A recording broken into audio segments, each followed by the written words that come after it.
Deputy Speaker, you're right. I have provided a copy of what I've got to say, and I will stick to it religiously throughout the debate. And can I start also by commiserating with the Minister who has to answer me? He seems to be the Minister for receiving hospital passes from me in the last few months, one way and another. However, the issue today is very serious. 25 years ago, on the 18th of June 1994, a crowd of locals gathered in O'Toole's pub in Loughinisland in County Down in Northern Ireland to watch the Republic of Ireland play Italy in the World Cup. Shortly after Ireland scored the winning goal, two members of the Ulster Volunteer Force burst into the pub with automatic assault rifles and sprayed bullets across the bar.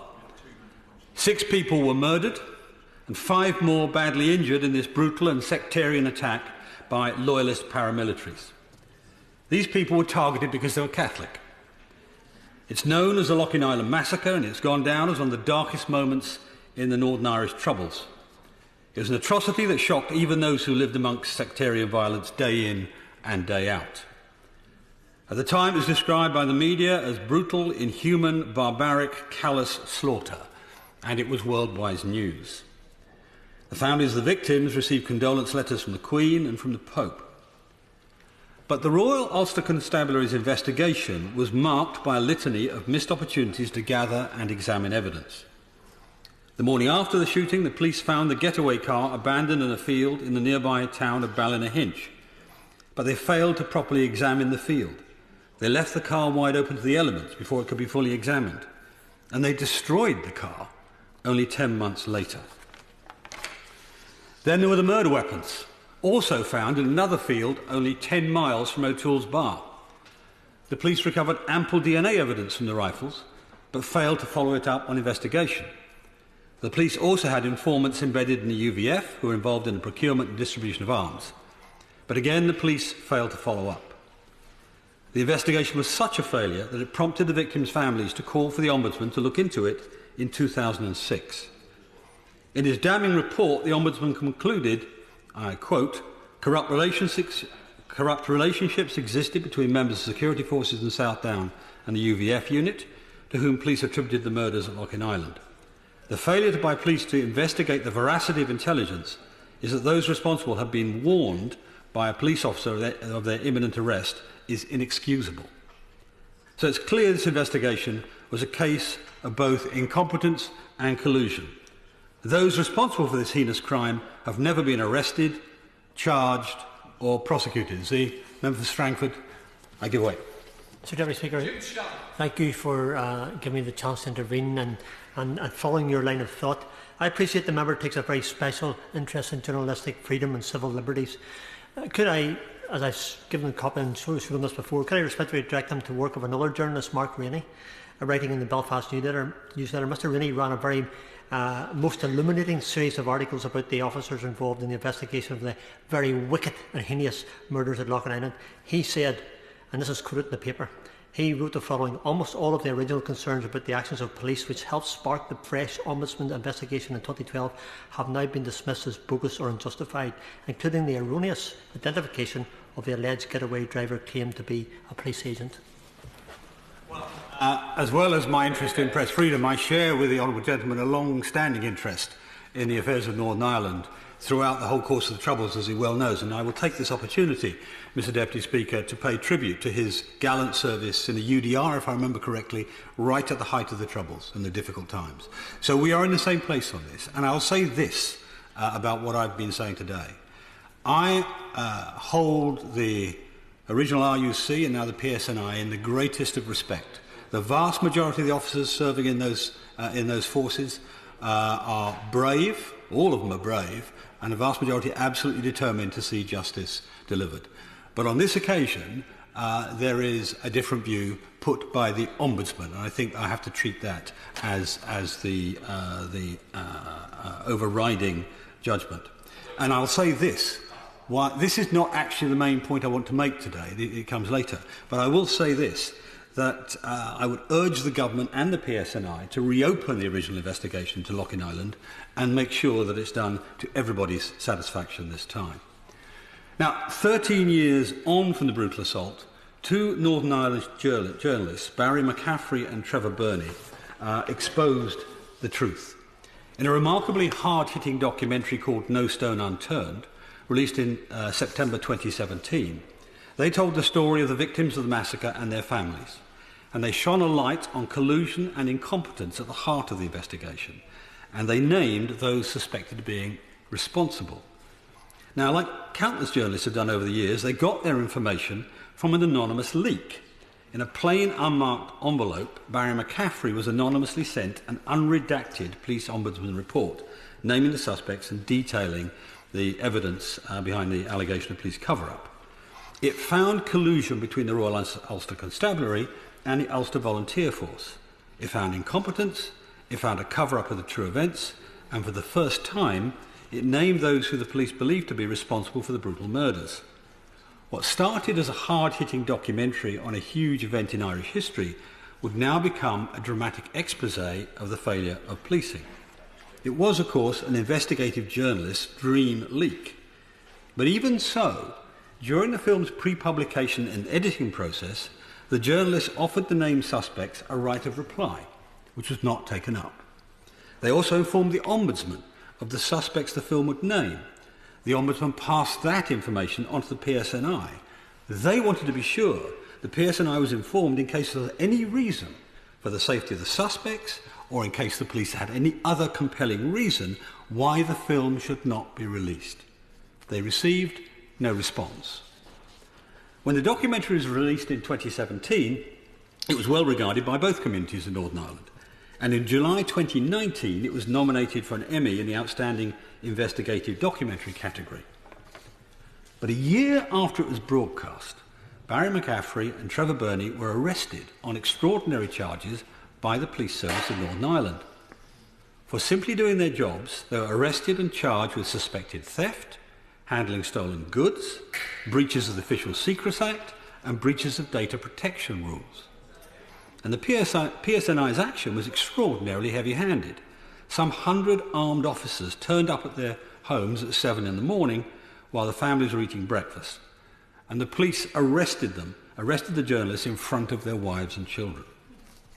Then the police searched the homes and offices and seized their phones, laptops and hard drives. They even seized the phones of Barry and Trevor's children. Now the police hold a huge amount of very personal data belonging to these journalists and their families.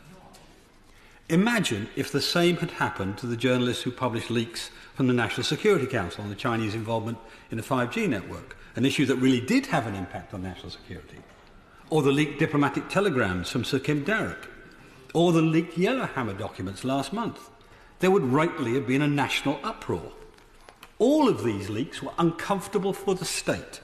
But that's precisely what journalism is for, to hold those in power and authority to account and to force them to answer for their decisions. Barry McCaffrey and Trevor Burney had the courage to challenge this outrageous intrusion into press freedom in the Northern Irish courts. In June, the High Court quashed the search warrants used to search the properties and seize the electronic equipment. I was actually in the court. Sir Declan Morgan, the Lord Chief Justice of Northern Ireland, handed down a damning indictment of the police's conduct and in defence of a free press. He struck down the search warrants as unlawful. He went on to say the journalists acted in a perfectly proper manner with a view to protecting their sources in a lawful way. The court rightly stood up for the fundamental principle of press freedom and protected these journalists from a misguided attempt by the police to prevent their own embarrassment. If this warrant had been allowed to stand, it would have had a hugely chilling effect on investigative journalism across the whole country, the whole United Kingdom. A truly free press must be able to stand up to the state and the establishment without fear of reprisal. They must be able to expose uncomfortable truths and ask tough questions. This is what this case represents, but it's sadly now back in the courts. Following the quashing of the warrants, the PSNI had to be hauled back before the court again to have the journalist's property returned. Again, the court ruled in the journalist's favour and the police duly complied. But the police now insist on retaining the data taken from the phones and computers seized from the journalists. Now, so far, Mr Deputy Speaker, everything I've said is in the public domain. However, I'm precluded, as you said at the beginning, by sub judice rules from discussing the particular issues currently before the court in this case. Although it must be said, by the way, it's a judge-only hearing led by the Lord Chief Justice of Northern Ireland, so there's little risk of undue influence. Nevertheless, I will comply with the rules. Nevertheless, I will comply. Data retention by the police throughout the United Kingdom has been a long-running issue, from DNA to fingerprints, from biometric data to personal electronic data. These issues often face tensions between civil liberties, individual privacy, and the demands of the police. For example, when someone's arrested, it's commonly the case that their phone data is held long after the person is released and exonerated. We all understand a certain amount of data retention is necessary for fighting crime. But by definition, this data should be about guilty people committing crimes.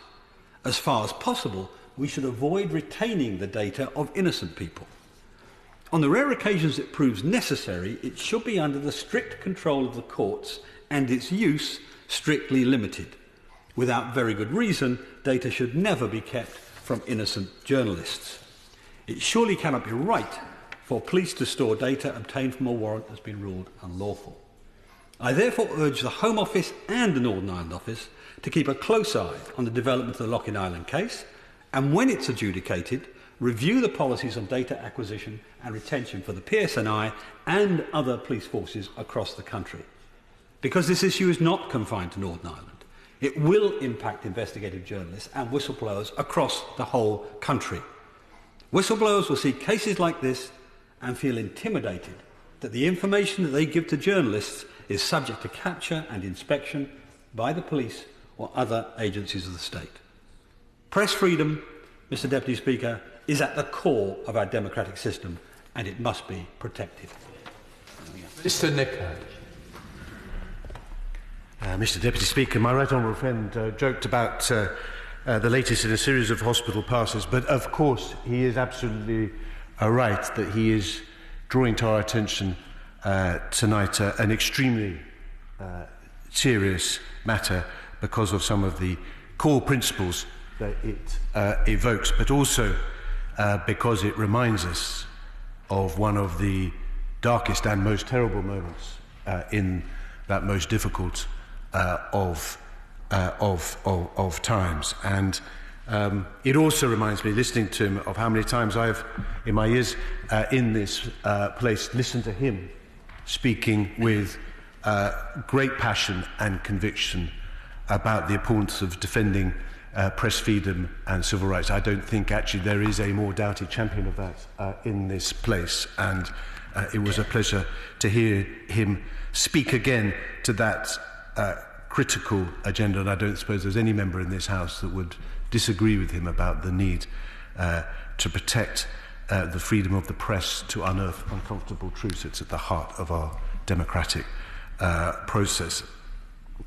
To some degree, I'm frustrated, Mr. Deputy Speaker, because there are real limits and limitations and challenges in responding to this from the government benches. The first, of course, flows from your very clear strictures in terms of complying with all the guidance and policies and procedures about avoiding comment upon any live legal proceedings, which is the status of this case. And my right honourable friend is experienced enough from his time in government. In fact, I'm sure he stood at this dispatch box probably in the same position at some point, and I know he will not want me to do anything to prejudice the fair and impartial conduct of the proceedings, and I'm sure other members will fully respect the judicial process and its independence.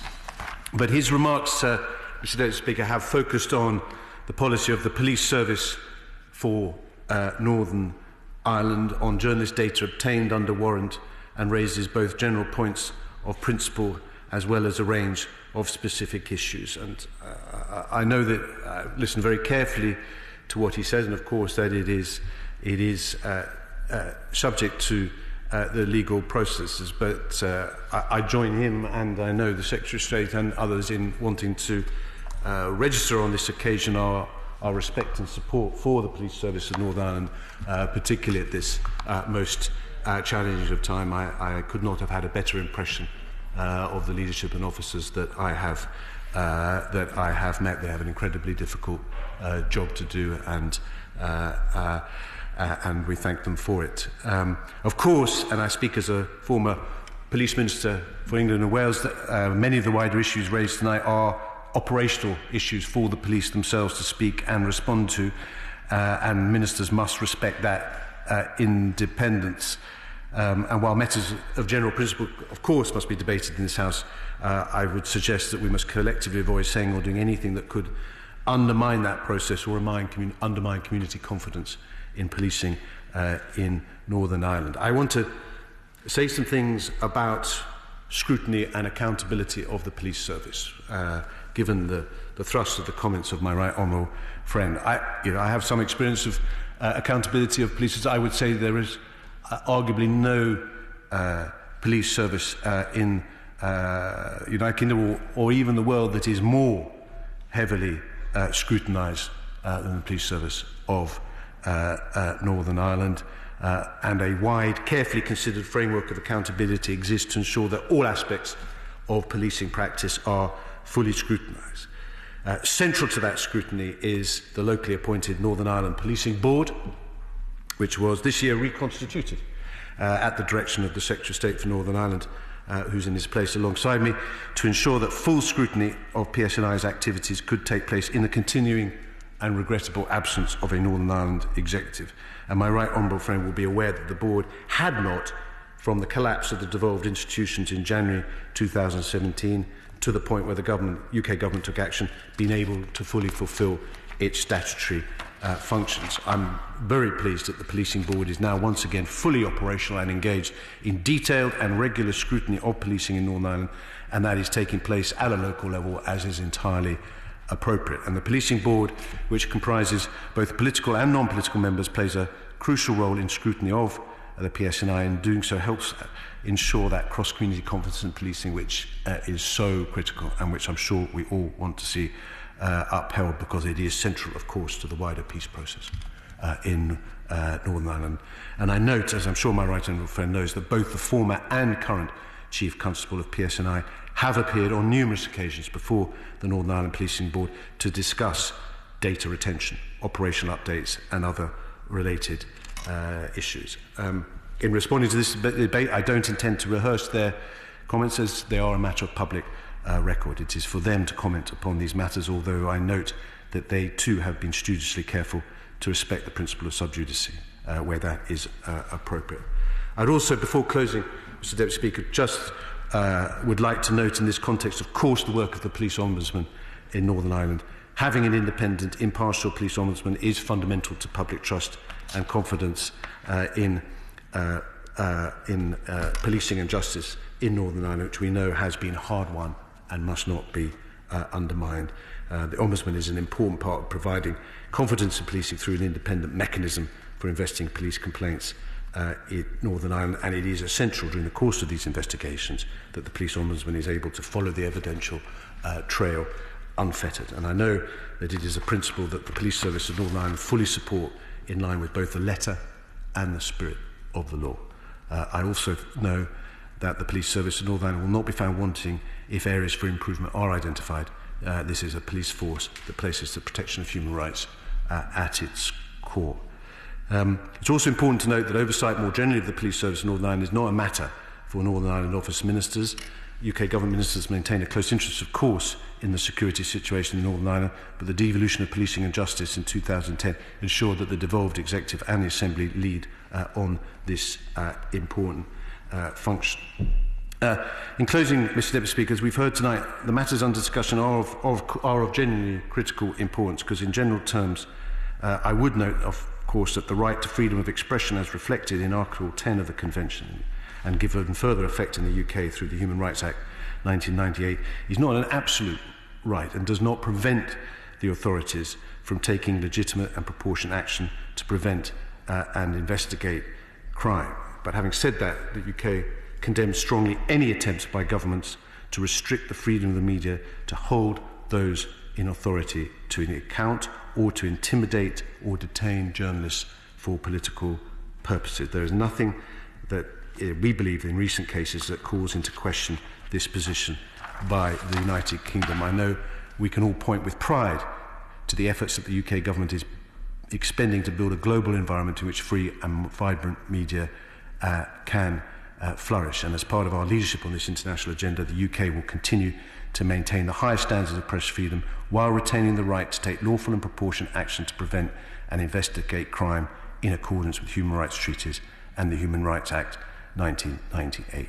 Having said that, when we do come across incidents like this, it is entirely right that they are probed and challenged and a spotlight thrown on them and the accountability mechanisms that we have around them. And I do undertake, to my right honourable friend, that we will continue to keep a close eye on this case and continue to keep it under discussion. And I again thank him for bringing this debate to the House today.